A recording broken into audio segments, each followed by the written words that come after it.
পুরো নিয়োগ দুর্নীতি মামলার তদন্তে বেলেঘাটায় ব্যবসায়ীর বাড়িতে পৌঁছলেন ইডি আধিকারিকরা। বেলেঘাটায় ব্যবসায়ীর বাড়িতে ইডির ৬ সদস্যের টিম। সেই ছবি আপনারা দেখতে পাচ্ছেন। বস্ত্র ব্যবসায়ী এবং নির্মাণ ব্যবসায়ী দুই ভাইয়ের বাড়িতে পৌঁছেছেন ইডির তদন্তকারী আধিকারিকরা। কি কারণে, কেন এই ঠিকানায় তারা পৌঁছেছেন, আরো বিস্তারিত আমাদের জানাবেন। সরাসরি কথা বলে নেব, আমাদের সঙ্গে রয়েছেন প্রতিনিধি আবির দত্ত। আবির, এই বস্ত্র ব্যবসায়ী এবং নির্মাণ ব্যবসায়ী দুই ভাইয়ের বাড়িতে কি কারণে, কোন কোন তথ্যের ভিত্তিতে পৌঁছেছেন ইডি আধিকারিকরা? দেখো, যেটা ইডি সূত্র থেকে জানা যাচ্ছে যে পুরো নিয়োগ দুর্নীতি মামলায় তাদের এই তল্লাশি অভিযান এবং একাধিক জায়গায় এই যে তল্লাশি অভিযান চলছে, কমপক্ষে 10টি জায়গায় তাদের কিন্তু টিম ইতিমধ্যে বিভিন্ন জায়গায় উদ্দেশ্যে রওনা দিয়েছে এবং বেশ কিছু জায়গাতে পৌঁছেও গিয়েছে। এবং যেটা জানা যাচ্ছে যে ইডির টিম যেখানে আমরা দাঁড়িয়ে রয়েছি এই বেলেঘাটায়, সেখানে যেখানে এসে পৌঁছেছে যেটা জানা যাচ্ছে হেমচন্দ্র নস্কর রোড, এবং এই যে বাড়ি, সেই বাড়িতে দুজন সদস্য বা দুই ভাই থাকেন এবং তাদের অন্যান্য বাড়ির যারা আত্মীয় বা তাদের যারা সদস্যরা তারাও সেখানে থাকেন। এবং বিশ্বজিৎ চৌধুরী এবং রণজিৎ চৌধুরী, এই যে দুই ভাই, বড় ভাইয়ের নাম বিশ্বজিৎ চৌধুরী, ছোট ভাইয়ের নাম রণজিৎ চৌধুরী। বড় ভাই কাপড়ের ব্যবসা রয়েছে এবং ছোট ভাইয়ের কনস্ট্রাকশনের ব্যবসা রয়েছে। আজকে সকালবেলা 6 সদস্যের এনফোর্সমেন্ট ডিরেক্টরেটের টিম তারা এসে পৌঁছন এই ঠিকানায়। এবং আমরা দেখতে পাচ্ছি, যেটা শ্যামল জানা আমার ক্যামেরা পার্সন দেখাচ্ছেন, যে এখানে সেন্ট্রাল ফোর্সের টিম, তাদের জওয়ানরা তারা এখানে দাঁড়িয়ে রয়েছেন এবং তালা বন্ধ অবস্থায় ছিল। পাশে একটি পাথর পড়ে, যে পাথর দিয়ে প্রথমে তালা ভাঙার চেষ্টা হয়, সেই তালা না যাতে যখন দেখা যায় যে তালা ভাঙছে না, তখন পাশের বিল্ডিংয়ে থাকা সিকিউরিটি গার্ড জানতে পারেন ইডির আধিকারিকরা যে এই বিল্ডিংয়েও সিকিউরিটি হিসেবে সে কাজ করে, চাবি তার কাছে।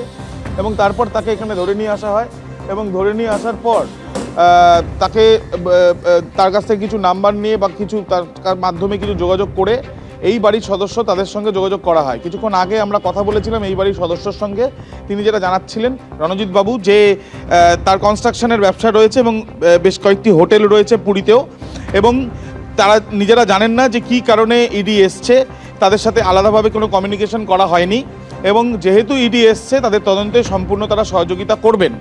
এবং কিছুক্ষণ আগে আমরা দেখলাম যে ইডির টিম তারা ভেতরে প্রবেশ করেছে। ইডি সূত্রে জানা যাচ্ছে পুরো নিয়োগ দুর্নীতি মামলায় এই তল্লাশি অভিযান।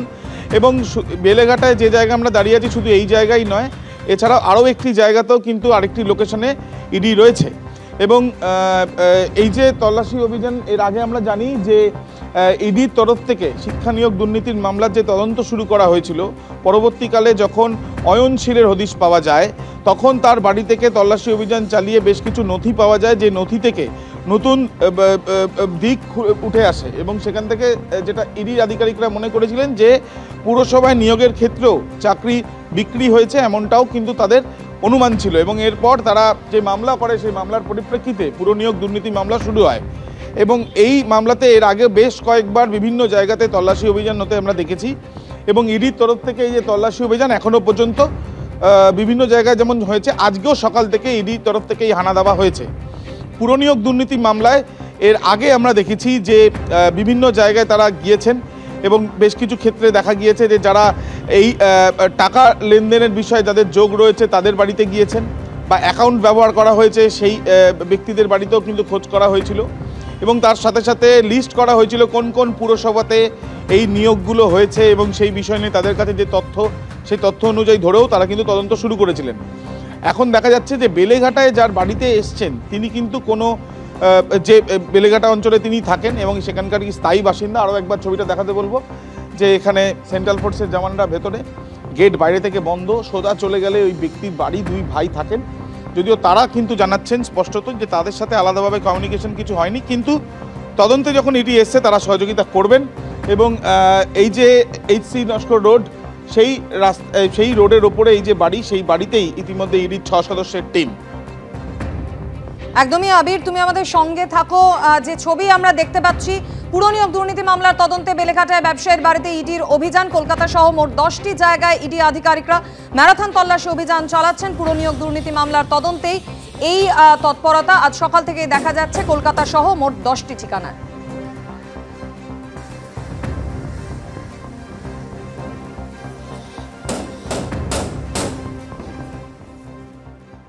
এই খবরের দিকে অবশ্যই আমাদের নজর থাকবে। তবে অন্য একটি গুরুত্বপূর্ণ খবর যেদিকে আমাদের আজ সারা দিন নজর থাকবে তা হলো আজ থেকেই রাজ্যে শুরু হয়ে যাচ্ছে এসআইআর। ভোটার তালিকার বিশেষ সংশোধনের কাজ শুরু হবে আরও 11টি রাজ্য এবং কেন্দ্রশাসিত অঞ্চলে। দিল্লিতে গতকালই ঘোষণা করেছেন জ্ঞানেশ কুমার, রাজ্য সরকার নির্বাচন কমিশনের মতোই সম্পূর্ণ সাংবিধানিক দায়িত্ব পালন করবে। পশ্চিমবঙ্গের প্রসঙ্গে বললেন মুখ্য নির্বাচন কমিশনার। ये वो 12 राज्य हैं जहां पर कल से एसआईआर शुरू होने वाला है। वेस्ट बंगाल, इन 12 राज्यों में कुल मतदाता 51 करोड़ के लगभग हैं। বছর ঘুরলে পশ্চিমবঙ্গে বিধানসভা নির্বাচন, তার আগে বেজে গেল এসআইআর দামামা। বিহারের পর এবার দ্বিতীয় পর্যায়।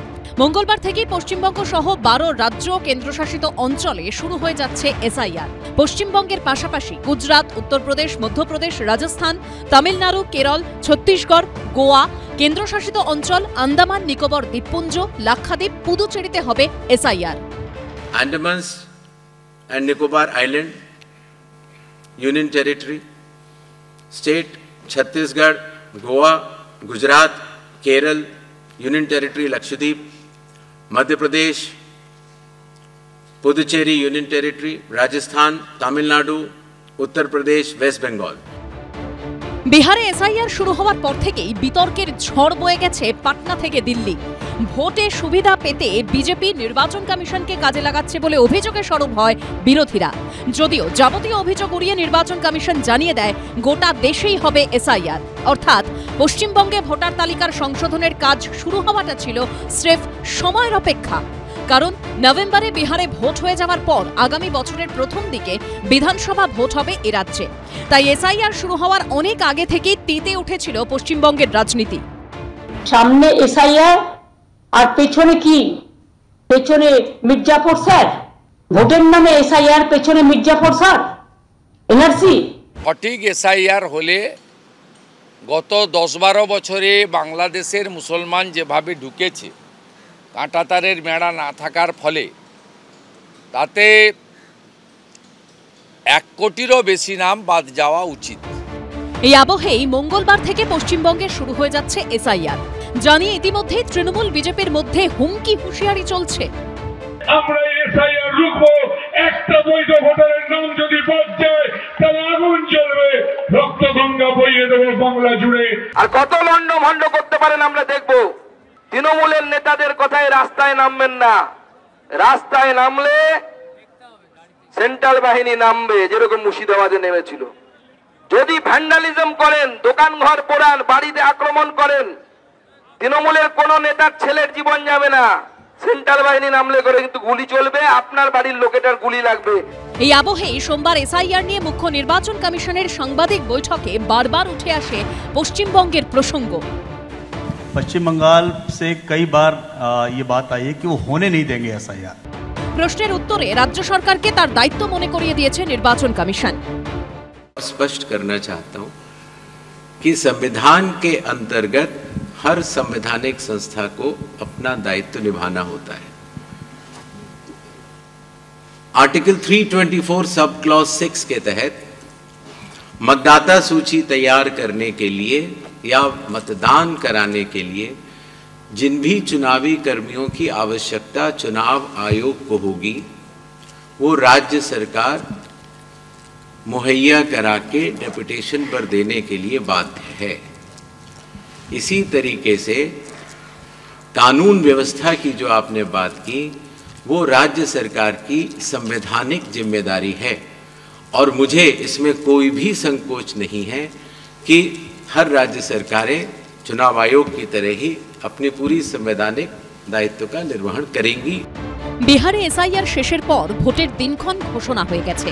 এখন দেখার পশ্চিমবঙ্গে কতটা নির্বিঘ্নে হয় ভোটার তালিকা সংশোধনের কাজ। বিজেন্দ্র সিংহর রিপোর্ট, এবিপি আনন্দ।